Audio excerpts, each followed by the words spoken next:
বিবাহিত জীবনে চরম অসুখী সিঙ্গেল বাবা কৌশিক কিভাবে পান তার স্ত্রী লাবণীকে। আপনাদের সবাইকে স্বাগত সিনে গসিপে। জীবনে একটা সময় অনেকটাই হতাশা গ্রাস করেছিল অভিনেতা কৌশিক বন্দ্যোপাধ্যায়ের। 90-এর দশকের জনপ্রিয় খলনায়ক ছিলেন তিনি।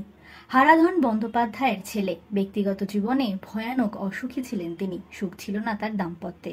স্ত্রীর সঙ্গে ছাড়াছাড়ি হয়ে যায়। ছেলেকে একা হাতেই বড় করে তোলেন অভিনেতা কৌশিক। তবে ছেলেকে যখন বড় করছেন তখন তার জীবনে আসেন লাবণী সরকার। একে অপরকে পেয়ে জীবনটা যেন পাল্টে গিয়েছে লাবণী এবং কৌশিকের।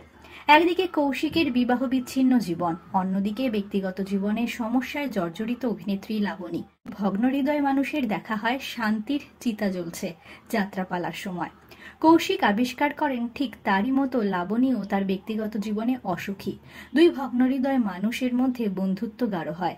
ধীরে ধীরে সেই বন্ধুত্ব প্রেমে পরিণত হয়। তারপরে দুজনে বিয়ে করেন। সম্পর্কে কৌশিক যতটা না লাভবান হয়েছেন তার থেকে দ্বিগুণ লাভবান হয়েছেন কৌশিকের পুত্র। প্রথম স্ত্রী ছেড়ে চলে যাওয়ার পর একা হাতেই বড় করছিলেন কৌশিক তার ছেলেকে। সিঙ্গেল ফাদার হয়ে পুত্রের মায়ের অভাব মেটানোর চেষ্টা করছিলেন, কিন্তু মায়ের অভাব সেভাবে মেটানো যায় না। সাক্ষাৎকারে তিনি জানিয়েছেন, বাবা কখনোই মায়ের অভাব পূরণ করতে পারে না। মা যেটা করতে পারে বাবা তা কখনোই পারে না। সে সময় শুটিং এর ফাঁকে বাড়ি গিয়ে দেখে আসতেন ছেলে ঠিকমতো খেয়েছে কিনা। তারপর লাবণী আসে জীবনে। কৌশিকের পুত্র ফিরে পায় তার মাকে। লাবণীর সম্পর্কে একাধিকবার সাক্ষাৎকারে অভিনেতা কৌশিক জানিয়েছেন, লাবণী আমার পুত্রকে জন্ম দেননি, কিন্তু ওদের মধ্যে যা সম্পর্ক তা ভাষায় প্রকাশ করা কঠিন। লাবণীর মতো ভালো মা আমি পেতাম না আমার ছেলের জন্য। আমার ছেলেও লাবণীকে পেয়ে ধন্য।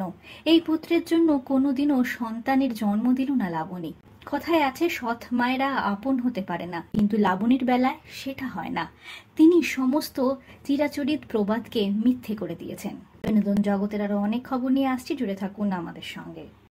আমরা হলাম সিনে গসিপ, জুড়ে থাকুন আমাদের সঙ্গে, সাবস্ক্রাইব করুন আমাদের এই ইউটিউব চ্যানেলটি।